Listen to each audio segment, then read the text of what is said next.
ప్రేమగల తండ్రి, పరిశుద్ధుడైన మా దేవ, మీకు వందనాలు చెల్లిస్తూ ఉంటున్నాం.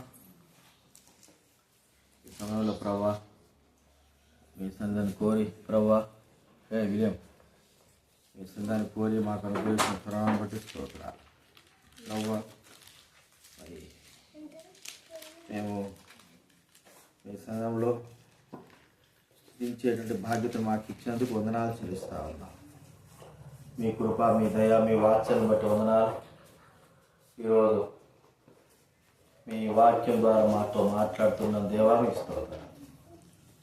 మీ వాక్యం సుత్తి వంటిది, ఖడ్గం వంటిది ప్రభా, జీవాహారముగా, జీవజలముగా, పాలవలి ఉండేదిగా ఉంటున్నందుకు స్తోత్రాలు చెల్లిస్తూ ఉన్నాం. కాబట్టి మీ వాక్యం ద్వారా ప్రభా అనేకులతో మీరు మాట్లాడి మీ కృపను విస్తరింపచేయవలసి మనం చేస్తుంటున్నాం. సహాయం చేయవలసి మనం చేస్తున్నాం. కృతజ్ఞతాపూర్వకమందరములు చెల్లిస్తూ ప్రభా చిన్న శబ్దంతో ద్వారా వెనకలి వారందరినీ జ్ఞానం చేసుకుని కనికరించండి. వారందరితో మీరు మాట్లాడవలసి మీరు వేడుకుంటున్నాం. సహాయం చేయండి. మీ పరిపూర్ణ చిత్తాన్ని నెరవేర్చవలసి మనం చేస్తున్నాం. ప్రభా కృతజ్ఞతలు చేస్తూ యేసు నామమున ప్రార్థించి వేడుచున్నాము తండ్రి. దేవుని వాక్యము కొన్ని చిన్న మాటలు చూసుకుంటా, కొద్ది నిమిషాలు తర్వాత మనము కొంతసేపు ప్రార్థన చేస్తూ ముగించుకుంటాం. యోహాను రాసిన సువార్త 14వ అధ్యాయం మన యొక్క అంశం. యోహాను సువార్త 14వ అధ్యాయము మొదటి 3 వచనాలు మనం అందరం కూడా కలిసి చదువుకుందాం. యోహాను సువార్త 14వ అధ్యాయము మొదటి 3 వచనాలు అందరం చదువుకుందాం. మీ హృదయమును కలవరపడని దేవుని విశ్వాసం ఉంచుతున్నారు, నా యందులో విశ్వాసం ఉంచుచుడి. నా తండ్రి ఇంట అనేక యోగములు కలవు, లేనడల మీద చెప్పుదును, మీకు స్థలము సిద్ధపరచ వెళ్ళుచున్నాను. నేను వెళ్ళి మీకు స్థలము సిద్ధపరిచినలా నేనుండు స్థలంలో మీరును ఉండలావడ మరలా వచ్చి నా యొద్ద నుండుటకు మిమ్మల్ని తీసుకుని పోవుదును. యేసుక్రీస్తు వారు ఇక్కడ చెబుతున్న మాట ఏంటంటే, మరి మీ హృదయాలు కలవరపడనీయద్దు. దేవుని విశ్వాసం ఉంచుతున్నారు, నా యందు కూడా విశ్వాసం ఉంచండి. నేను పరలోకానికి వెళ్తున్నాను, దేవుని తండ్రి వద్దకు వెళ్తున్నాను. ఆ తండ్రి దగ్గర, ఆ దేవుని దగ్గర అనేకమైన నివాసాలు, మనుషులు నివసించడానికి అనేకమైన నివాసాలు ఉన్నాయి. కాబట్టి నేను వెళ్ళి మీకు స్థలము సిద్ధపరిచి మళ్ళా వస్తా, వచ్చిన తర్వాత మిమ్మల్ని తీసుకుని వెళ్తాను అని యేసుక్రీస్తు వారు చెప్తా ఉన్నాడు.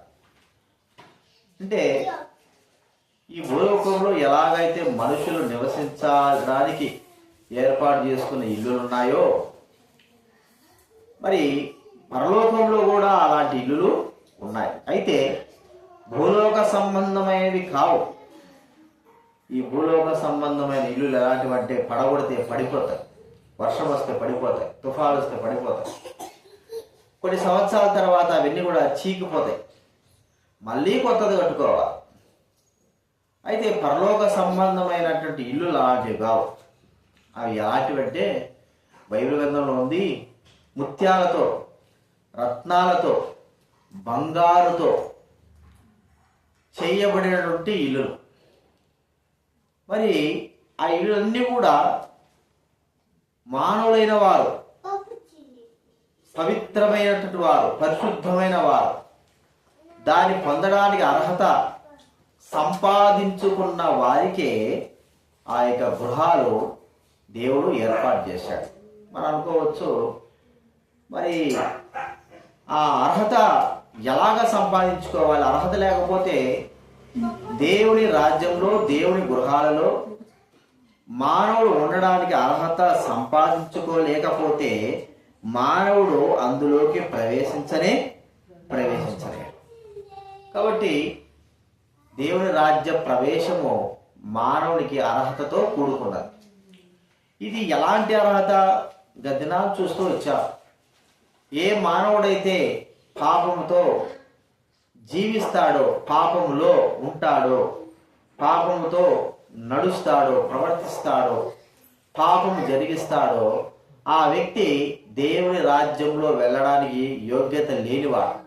అనగా క్రొత్త జన్మ పొందకపోతే, మనసు మార్చబడకపోతే, పాపము మనసు పరిశుద్ధంగా చేయబడకపోతే ఆ దేవుని రాజ్యంలో ప్రవేశించే అర్హత మానవునికి లేదు. మరో రోజు కూడా చూసుకుంటూ వచ్చాం.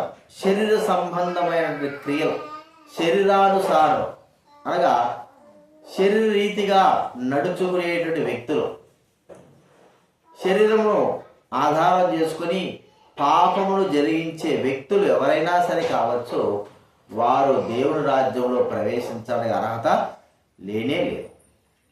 మరి దేవుడి రాజ్య ప్రవేశపు అర్హత దేవుడు అర్హత కలిగిన వారికి ఇచ్చాడు. ఆ అర్హత ఏమిటి అంటే, ఈ దేవుడి రాజ్యము ఎవరైతే సృష్టించారో, ఏ దేవుడైతే ఆ రాజ్యమునకు అధికారో, ఏ దేవుడైతే ఆ రాజ్యాన్నంతటి కూడా కలగజేశాడో, ఆ దేవుణ్ణి ప్రేమించలేని వ్యక్తి, ఆ రాజ్యమును ప్రేమించలేని వ్యక్తి దేవుడి రాజ్యానికి వెళ్ళలేడు. బైబిల్ గ్రంథంలో ఒక మాట ఉంది. బైబిల్ గ్రంథం చూస్తే మత్తయి రాసినటువంటి సువార్త, ఏమిటి ఆజ్ఞలు కూడా ఇచ్చాడు దేవుడు. మత్తయి రాసిన సువార్త 22వ అధ్యాయము 36వ వచనం నేను చదువుతా వినండి. మత్తయి రాసిన సువార్త 22వ అధ్యాయం 36వ వచనం. బోధకుడా, ధర్మశాస్త్రంలో ముఖ్యమైన ఆజ్ఞ ఏదని అడిగినావు. అందుకు ఆయన, నీ పూర్ణ హృదయముతోనో, నీ పూర్ణ ఆత్మతోనో, నీ పూర్ణ మనస్సుతోనో నీ దేవుడైన ప్రభువును ప్రేమింపవలెను. ఇది ముఖ్యమైనది, మొదటిదినైన ఆజ్ఞ. దీన్ని బట్టి మనం అర్థం చేసుకునేదంటే, దేవుని ప్రేమించలేని వ్యక్తులు ఎవరైనా కావచ్చు, ధనవంతులు కావచ్చు, దరిద్రులు కావచ్చు, మరి ఈ దేశస్తులు కావచ్చు, వేరే దేశస్తులు కావచ్చు, భాష రానివారు కావచ్చు, ఎవరైనా సరే దేవుణ్ణి ప్రేమించలేని వ్యక్తి దేవుని రాజ్యానికి వెళ్ళడానికి అర్హత లేదు. దేవుని ప్రేమించడం అంటే ఏమిటి? దైవ గ్రంథంలో ఒక మాట యేసుక్రీస్తు తన శిష్యుడైనటువంటి పేతురుతో ఒక మాట అన్నాడు. బైబిల్ గ్రంథంలో యోహాను సువార్త 19వ అధ్యాయం, యోహాను రాసిన సువార్త 19వ అధ్యాయం 15వ వచనం నేను చదువుతాను వినండి. 15వ వచనం. వారు భోజనం చేసిన తర్వాత యేసు సీమోను పేతురును చూచి, యోహాను కుమారుడు అయిన సీమోను, వీరికంటే నీవు నన్ను ఎక్కువగా ప్రేమించుతున్నావా? యేసుక్రీస్తు అడిగిన ప్రశ్న, వీరికంటే నన్ను ఎక్కువగా ప్రేమించుతున్నావా? ఈ మాట 3 సార్లు దేవుడు అన్నాడు. నన్ను ప్రేమించుతున్నావా, నన్ను ప్రేమించుతున్నావా? ఎందుకంటే దేవుని రాజ్యము మానవునికి ఇవ్వడానికి సిద్ధమై ఉన్నాడు. యేసుప్రభువు అన్నాడు కదా, నేను వెళ్తున్నాను, తండ్రి యొద్ద అనేక నివాసాలు ఉన్నాయి, వాటిలో ఉండడానికి కొరకై మిమ్మల్ని మళ్ళా వచ్చి తీసుకుపోతాను. అయితే ఈ భూలోకంలో వాటిలో నివసించడానికి అర్హత మానవునికి కావాలి. ఆ అర్హతనే ఇక్కడ బైబిల్ గ్రంథంలో చెప్పబడిన మాట ఏంటంటే, ఏ రాజ్యమైతే దేవుడు సృజించాడో, ఏ పరలోక రాజ్యం అయితే దేవుడు సృజించాడో, ఈ పరలోక రాజ్యం యొక్క వైభవం ఎంత గొప్పదంటే, మరి ముత్యాలతోనూ, రత్నాలతోనూ, బంగారుతోనూ దగదగా మెరిసేటువంటి రాజ్యము. వెలుగు, ఎప్పుడు వెలుగు, సూర్యుని వెలుగు కాదండి, అది సూర్యుని వెలుగు కాదు. సూర్యుని వెలుగు మేఘాలు వస్తే ఆ వెలుగు పోతుంది. సూర్యుని వెలుగు కాదు, చంద్రుని వెలుగు కాదు, దేవుని వెలుగు, దేవుని యొక్క వెలుగు ఆ రాజ్యంలో ఎల్లప్పుడూ మరి యుగ యుగాలు కూడా వెలుగుతూ ఉండే. ఆ రాజ్యంలో తలుపులు, మరి పరలోక రాజ్య తలుపులు మోయబడవు. ఆ రాజ్యంలో ఉన్న వారందరూ కూడా మరి సజీవులు, ఎప్పుడు సజీవంగా ఉండేవారు, తరతరాలు యుగయుగాలు ఉండేవారు. ఆ రాజ్యం యొక్క లో నివసించే వారికి ఆకలి కానీ, దప్పు కానీ, దప్పిక కానీ, జ్వరము కానీ, మరి చెమట కానీ ఇవన్నీ కూడా ఏమి ఉండవు. ఆ రాజ్యం యొక్క ప్రభావము ఎంతో గొప్పది. ఆ రాజ్యంలో ప్రవేశించే అర్హత ఏ మానవుడు పొందగలడు అంటే దేవుని, ఆ రాజ్యాన్ని, దేవుడి రాజ్యాన్ని సృజించిన వ్యక్తి దేవుడే కాబట్టి ఆయనను ఎవరైతే ప్రేమిస్తారో ఆ వ్యక్తులకి ఆ రాజ్యము దేవుడు ఉచితముగా ఇవ్వాలని కోరుకుంటున్నాడు. ఉచితంగా. ప్రియమైన వారులారా, వాస్తవానికి మనము ఆయన ప్రేమిస్తున్నామని కాదు, కానీ దేవుడే మన విషయమై ఆయన ప్రేమను వెల్లడిపరిచి ఉంటున్నాడు. అనగా దేవుడే మొదట మనల్ని ప్రేమించాడని మనం గుర్తించుకోవాలి. మనం ప్రేమిస్తే దేవుడు రాజ్యం ఇస్తాడని మనం అనుకుంటున్నాము. అయితే వాస్తవానికి దేవుడు మొట్టమొదటిగా దేవుడు మనం ప్రేమించాడు. చూడండి, 1 యోహాను రాసిన పత్రిక 4వ అధ్యాయం 19వ వచనము చదువుతారు రండి. 1 యోహాను రాసిన పత్రిక 4వ అధ్యాయం 19వ వచనము నేను చదువుతాను, వినండి. ఆయనే మొదట మనలను ప్రేమించెను గనుక మనము ప్రేమించుచున్నాము. దేవుడే మొదట మనల్ని ప్రేమించాడు. బైబిల్ గ్రంథంలో కూడా ఒక మాట ఉంది, దేవుడు లోకాన్ని, లోకంలో ఉన్న మనుషులను ఎంతగానో ప్రేమించాడు. ఎంతో ప్రేమ కలిగిన ఆ ప్రభువు మనుషులను ప్రేమించాడు. ఎందుకంటే మానవుడు దేవుని యొక్క ప్రేమను గుర్తించైనా తనను ప్రేమించి తన రాజ్యంలోకి మానవుడు రాగలడు అని మరి ఆ ప్రభుని దేవుడు మానవుని మొదటగా ప్రేమించాడు. మనం పిల్లల్ని ప్రేమించి వారి కొరకై చేయవలసిన కార్యాలు చేస్తాం. తర్వాత తిరిగి వారి నుంచి మనం ఆశించేది ఏంటంటే వృద్ధాప్యం కావచ్చు, అనారోగ్యం ఉన్నప్పుడు పిల్లల నుంచి ఆశించేది పిల్లల యొక్క ప్రేమ మరి తమ పట్ల ఉండాలని ఆశిస్తా. అయితే దేవుడు మనకంటే ముందుగానే ఆయన మనల్ని ప్రేమించినాడు. మనకంటే ముందుగానే ఆయన తన ప్రేమను రుజువుపరిచినాడు. మనకంటే ముందుగా మానవుడు ఆ పరలోక రాజ్యానికి రావడానికి కొరకైన అర్హతను దేవుడు ముందుగానే సంపాదించి పెట్టాడు. ఇది మనకు అర్థం కాకపోవచ్చు. మానవుడు దేవుడి రాజ్యంలో ప్రవేశించాలంటే మనం అనుకున్నాం కదా, అర్హత ఏమనుకున్నామో దేవుడు గురించి, దేవుడు ప్రేమించేవాడు మరి ఆ యొక్క అర్హతను పొందగలరు.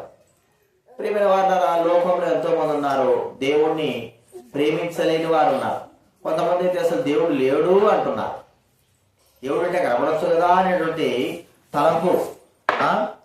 తలంపు ఉంటుండే. దేవుడు లేడు అనేటువంటి మాటలు కొంతమంది ప్రేమిస్తుంటారు. ఏదో నామకే వాస్తి ఆ దేవుడు అంటే ఇష్టమే అన్నట్టుగా. ఇంకా కొంతమంది ఏం చేస్తుంటారంటే మరి వారి అవసరతల కొరకై దేవుడి దగ్గర ఎన్నో మరి మనవులు చేసుకుంటా ఉంటారు. ఇలాగ లోకంలో ఎంతో మంది ఉన్నారు, కానీ నిజముగా దేవుని ప్రేమించేవారు చాలా తక్కువైన వారు ఉన్నారు. నిజముగా ప్రేమించేవారు. ప్రేమిన వారులారా, దేవుణ్ణి నిజముగా ప్రేమించే వ్యక్తులకే దేవుడు తన రాజ్యమును ఏర్పాటు చేశాడు. మనకు తెలుసు, ఒక దేశంలోకి వెళ్తున్నామంటే వీసా తీసుకొని, పాస్పోర్ట్ తీసుకొని వెళ్తున్నామంటే ఆ దేశాన్ని ప్రేమిస్తేనే, మనం ఆ దేశాన్ని ద్వేషిస్తే అది ఏ దేశమైనా సరే, అమెరికా దేశం కావచ్చు, పాకిస్తాన్ కావచ్చు, లండన్ కావచ్చు, ఏదైనా కావచ్చు, ఆ దేశమును మనం ద్వేషిస్తే అందులోకి ప్రవేశించడానికి ఆ అధికారులు ఒప్పుకోరు, ఆ దేశ ప్రజలు ఒప్పుకోరు. ఎందుకంటే మా దేశంలో ప్రవేశించి మమ్మల్ని ప్రేమించుకోకుండానే ప్రవేశిస్తే మరి వారు వేరే విధంగా ఆలోచించి మనల్ని ఆ దేశంలోకి ప్రవేశించడానికి అనుమతించారు. మరి దేవుని ప్రేమించలేకోకుండా మనము దేవుని యొక్క రాజ్యంలో ఎలాగ ప్రవేశిస్తామండి? దేవుని ప్రేమించుకోకుండా దేవుడు సృష్టించిన రాజ్యంలోకి మనం ఎలాగ వెళ్ళగలము? మనం ఎలాగ ఆ యొక్క రాజ్యంలో ప్రవేశించగలం? ప్రియమైన వారులారా, దైవ గ్రంథంలో మరి మనం దేవుని ప్రేమించాలని దేవుడికి సెలవిస్తుంటున్నాడు.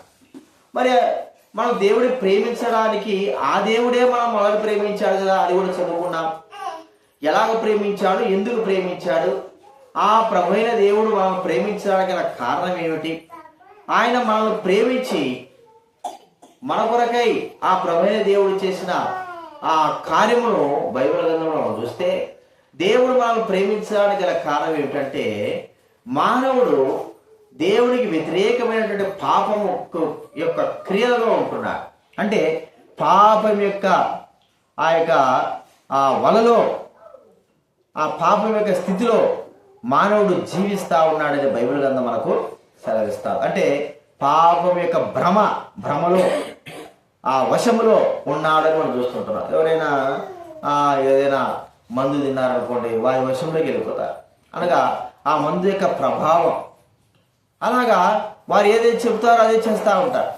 అలాగే పాపం మానవుని వశం చేసుకొని, పాపం యొక్క వశములో మానవుడు ఉంచి, పాపము దేవుని ప్రేమించుకోకుండా, దేవుని రాజ్యంలోకి మానవుడు వెళ్ళకోకుండా ఏం చేస్తుందంటే, పాపము మానవుని దేవునికి దూరం చేసేస్తావు. ఎంత దూరం చేస్తుందంటే, పాపం యొక్క ఆలోచన ఏమిటంటే, మానవుడు ఎల్లప్పుడూ ఎప్పుడు కూడా దేవుని చేరకూడదు, దేవుని దగ్గరికి వెళ్ళకూడదు, ఈ పాపం యొక్క క్రియల్లో, పాపం యొక్క బంధకాల్లోనే ఉండాలా, పాపం యొక్క వశంలో ఉండాలని మరి పాపం మానవుని ఆవరించిందిగా మనం చూస్తుంటున్నాం. ప్రియమైన వారులారా, ఇదే మానవుడు ఈ యొక్క ప్రపంచంలో, విశ్వంలో ప్రజల మధ్య జరిగే. అందుకే మానవుడు ఏం చేస్తున్నాడంటే, పాపమును ప్రేమించి దేవుడు వదిలిపెట్టి, పాపము ద్వారా మానవుడు నిత్యపు నాశనంలోకి వెళ్ళిపోతుంటున్నాడు. ప్రియమైన వారులారా, ఎంతైనా సరే మానవుడు దేవుడి చేత సృజింపబడిన వారు కదా, ఎంతైనా దేవుడే మానవుడు తయారు చేశాడు కదా. చూస్తూ చూస్తూ మానవుడు మరి నశించిపోతా ఉంటే ఆయన చూడలేడు. చూడండి, మనకు బాగా తెలుసు, ఒక వ్యక్తి మన కళ్ళ ఎదుట చనిపోతా ఉంటే, ఆత్మహత్య చేసుకుంటా ఉంటే, లేకపోతే ట్రైన్ కింద పడడమో, లేకపోతే ఉరేసుకోవడమో, ఏదో ఒకటి చేస్తూ ఉంటే చూస్తూ చూస్తూ మనం ఉండలేము. ఎందుకంటే ఆ వ్యక్తి యొక్క ప్రాణాలను కాపాడాలని కోరుకుంటాం. మనం శాయశక్తులా ఎంతో ప్రయత్నం చేస్తాం. ఏ విధం చేతనైనను చనిపోబోయే వ్యక్తిని బ్రతికించాలని తపన, ఆశ కలిగి ఉంటాం. ఎందుకంటే సాటి మానవుని ఆ సమయంలో మనం ప్రేమిస్తున్నాం కాబట్టి ఆ వ్యక్తి యొక్క ప్రాణాలు కాపాడాలని చూస్తాం. మరి దేవుడు కూడా పాపవశంలో ఉన్న మానవుడు, పాపమునకు బందీ అయిన మానవుడు, పాపం యొక్క మరణమునకు మరి ఆ మరణానికి లోనైన మానవుని అలాగే దేవుడు వదిలిపెట్టడానికి ఇష్టపడడం లేదు. చూస్తూ మానవుని దేవుడు ఆ యొక్క పరిస్థితులకు వదిలిపెట్టడానికి ఇష్టపడడం లేదు. ప్రేమిన వారులారా, దేవుడు మానవులు ప్రేమించాడు కాబట్టి మానవునికి పాపం నుంచి విడుదల కలిగించేటువంటి గొప్ప అవకాశపు యొక్క మార్గమును దేవుడు ఏర్పాటు చేశాడు. అవకాశం, మార్గం, పాపం నుంచి విడిపించుకోవచ్చు. చూడండి, బాయిలు పడిపోయినారు అనుకో, చాలా అవుతుంది, కాపాడండి కాపాడని అడుగుతా ఉంటే మరి వెంటనే బయట ఉన్న వారందరూ కూడా చూస్తారు, అయ్యో అయ్యో అయ్యో అంటా ఉంటారు. వారు దిగలేరు, వెళ్ళలేరు. ఒకవేళ లోపలికి వెళ్ళినా కూడా వారితో పాటు ఉండాల్సి వస్తుంది. అయితే ఆ యొక్క ఆర్తనాదాలు చేసేటువంటి రక్షింపబడిన వ్యక్తికి ఒక సహాయకరంగా తాడు పంపేయడమో, నిచ్చెన వేయడమో ఏదో ఒకటి చేస్తారు. ఆ నిచ్చెన, ఆ తాడు పట్టుకొని మరి ఆ వ్యక్తి, మరి మరణానికి లోనైన వ్యక్తి బయటికి వచ్చాడనుకోండి, తాడు పట్టుకుని వచ్చేస్తాడంటే బ్రతికిపోతాడు. లేకపోతే ఆ తాడు వేసినప్పటికీ, నిచ్చెన వేసినప్పటికీ అలాగే నన్ను కాపాడండి కాపాడండి అంటే ఆ వ్యక్తి అలాగే లోపలే ఉండి చనిపోతాడు. ప్రియమైన వాళ్ళరా, పాపం నుంచి మానవుడు కూడా విడుదల పొందించేటువంటి ఒక మార్గమును, ఒక కార్యమును యేసు క్రీస్తు వారు చేశారు. ప్రియమైన వాళ్ళరా, ఇది మనం ఎలాగా మరి ఆలోచించగలిగితే, ప్రభువైన యేసు క్రీస్తు వారు బైబిల్ గ్రంథంలో చెప్పిన మాట, ఆయన మనల్ని ప్రేమించి మన పాపములకు ప్రాయశ్చిత్తమై ఉండుటకు. చూడండి, 4వ అధ్యాయం, మొదటి యోహాను రాసిన పత్రిక 4వ అధ్యాయం 10వ వచనం దయచేసి చదవండి ఎవరైనా. మొదటి యోహాను రాసిన పత్రిక 4వ అధ్యాయం 10వ వచనం. మనము దేవుని ప్రేమించితమని కాదు, తానే మనల్ని ప్రేమించి మన పాపములకు ప్రాయశ్చిత్తమై ఉండుటకు తన కుమారుని పంపెను. ఇందులో ప్రేమ ఉన్నది. తన కుమారుని పంపినాడు పాపములకు ప్రాయశ్చిత్తమై ఉండడానికి కొరకై. చూడండి, ప్రభువైన దేవుడు ఎంతగా జాలి కలిగిన వాడు, దయగలిగిన వాడు. ఏ మానవుడు కూడా నశించిపోవడం ఇష్టం లేదు. ఏ మానవుడు కూడా తనకు దూరంగా ఉండడం ఇష్టం లేదు. ఏ మానవుడు కూడా తన రాజ్యంలో వారు రాకోకుండా ఉండడానికి ఇష్టం లేదు. అందరూ కూడా రావడానికి. అయితే మానవుడు అర్హత లేనివాడుగా చేయబడ్డాడు. పాపమే దానికి కారణం. కాబట్టి మానవునికి ఒక మార్గం ఏర్పాటు చేయడానికి కొరకై, పాపము నుంచి విడుదల కలిగించడానికి కొరకై ఏం చేశాడంటే, యేసు క్రీస్తు వారు మనల్ని ప్రేమించి మన పాపముల కొరకు ఆ ప్రభుని యేసు క్రీస్తు వారు తాను మరణం పొందాడు. ఏమిటండి ఆయన మరణం పొందితే మనకు విడుదల ఏంటంటే, దేవాది దేవుడు సృష్టికర్త, మన సృజించిన వ్యక్తి మన కొరకై మన పాపములన్నిటిని కూడా తన పైన వేసుకున్నారు. పాపాలన్నిటి కూడా భరించాలి కదా, పాప శిక్ష వహించాలి. అంటే పాపానికి వచ్చే జీతం మరణం. అది మానవుడు పొందాలి. అయితే మానవుడు పొందవలసినటువంటి పాప సంబంధమైనటువంటి శిక్ష, మరణం అంతా కూడా మనకు బదులుగా ప్రభువైన యేసు క్రీస్తు వారు మనం సృష్టించిన సృష్టికర్త తానే పొందాడు. దీంట్లో మనం ఆలోచిస్తే దేవుడు మనుషుని ఎంతగా ప్రేమించాడు అనేది మనకు గ్రహింపు వస్తా ఉంది. కాబట్టి ఆయనే యేసుక్రీస్తు వారే బైబిల్ గ్రంథంలో ఉంది, మన పాపములు మ్రాణి మీద మోసుకున్నాడు. బైబిల్ గ్రంథంలో ఉంది, మన పాపముల కొరకే ప్రాయశ్చిత్తంగా తనను తానే అర్పించుకున్నాడు. బైబిల్ గ్రంథంలో వ్రాయబడింది, మన పాపములన్నిటిని కూడా శిక్ష ఆ ప్రభువైన యేసుక్రీస్తు వారు భరించాడని బైబిల్ గ్రంథం మనకు సెలవిస్తా ఉంది. ప్రియమైన వారులారా, యేసుక్రీస్తు వారు శిక్ష అనుభవించి పాపపు శిక్ష అనుభవించి ఈ లోకంలో అంత కూడా పూర్తి చేయబడింది. శిక్ష అంత పూర్తి, పాపానికి వచ్చేటువంటి శిక్ష, ప్రతి మనిషి యొక్క శిక్ష యేసుక్రీస్తు సంపూర్ణంగా ఆయన తన యొక్క శరీరం పైన అంతా కూడా అనుభవించేసినాడు.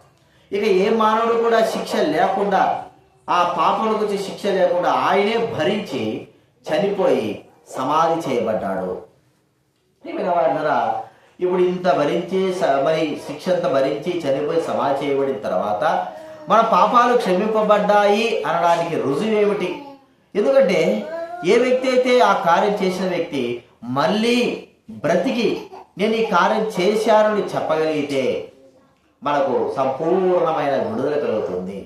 యేసుక్రీస్తు వారు అలాగే యేసుక్రీస్తు వారు చనిపోయినాడు, సమాధి చేసేసినాడు. అయితే ప్రియమైన వారులారా, యేసు ప్రభువు వారు జీవం కలిగిన వాడు కాబట్టి, నిత్య జీవాధిపతి కాబట్టి, మరణము అందరినీ బంధించినట్టుగానే ఆయన కూడా బంధించాలని చూసింది. కానీ ఆయన బంధించలేకపోయి 3వ దినాన మరణాన్ని, పాతాళాన్ని జయించి యేసుక్రీస్తు వారు తిరిగి 3వ దినాన్ని లేచాడు. ఇది సత్యం, దైవ గ్రంథంలో వ్రాయబడినటువంటి మాటలు.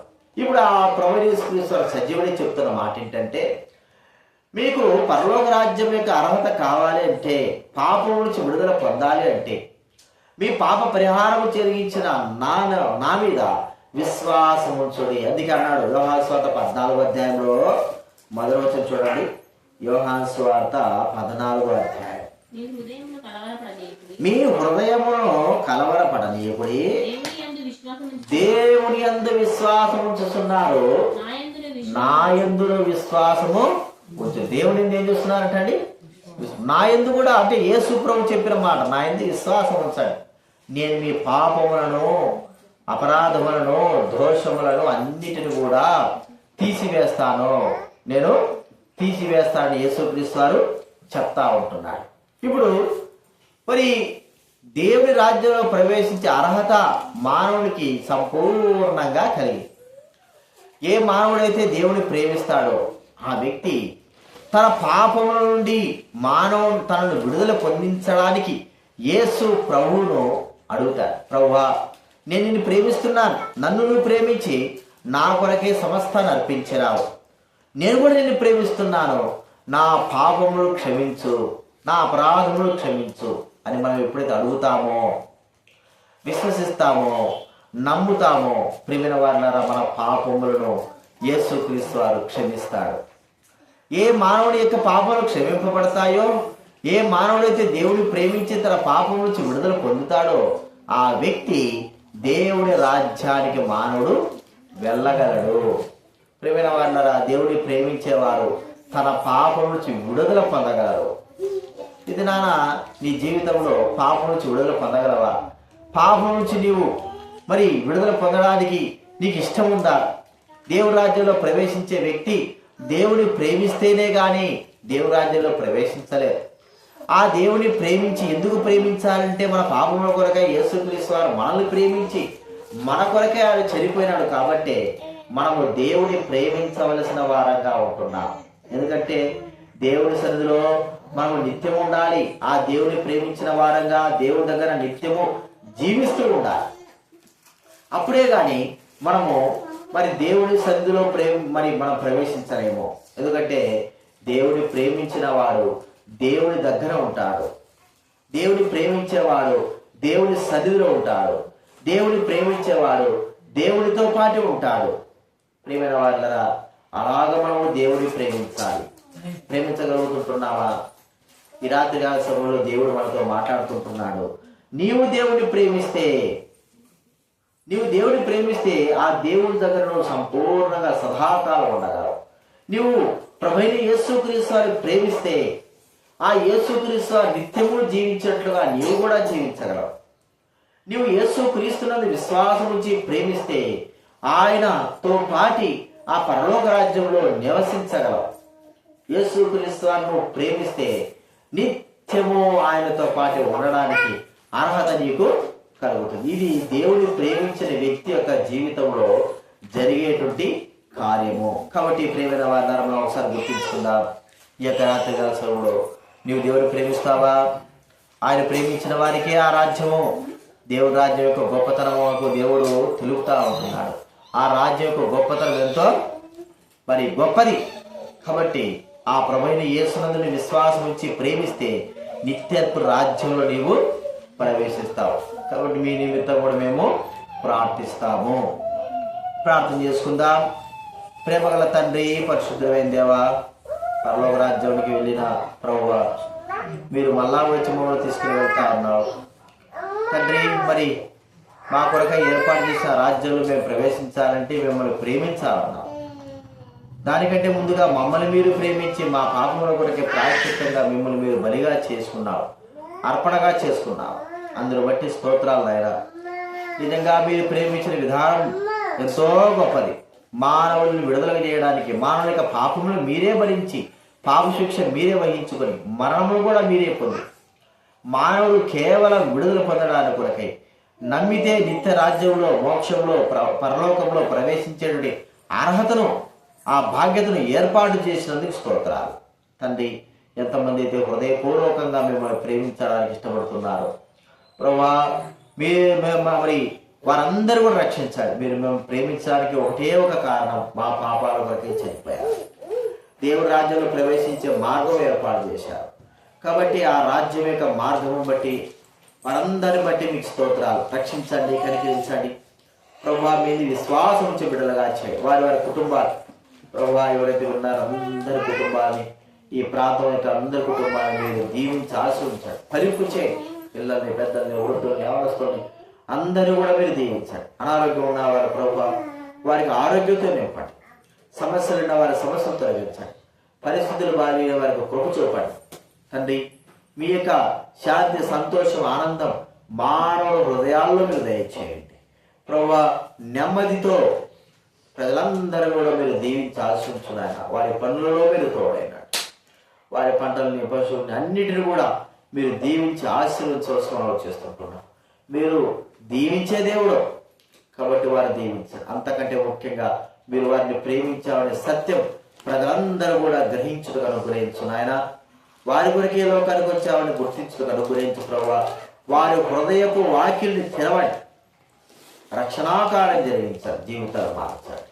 మీరు చేసిన మేలు బట్టి స్తోత్రాలు చేస్తూ మహిమ, ఘనత, స్థుతి, ప్రభావాలు ఆరోపిస్తూ ఈ కుటుంబాన్ని కూడా దీవించవలసి మనం చేస్తూ యేసు నామమున శక్తి కలిగినటువంటి పరిశుద్ధమైనటువంటి ప్రభువైన యేసు నామమున ప్రార్థించి అడిగి వేడుచున్నాము తండ్రి.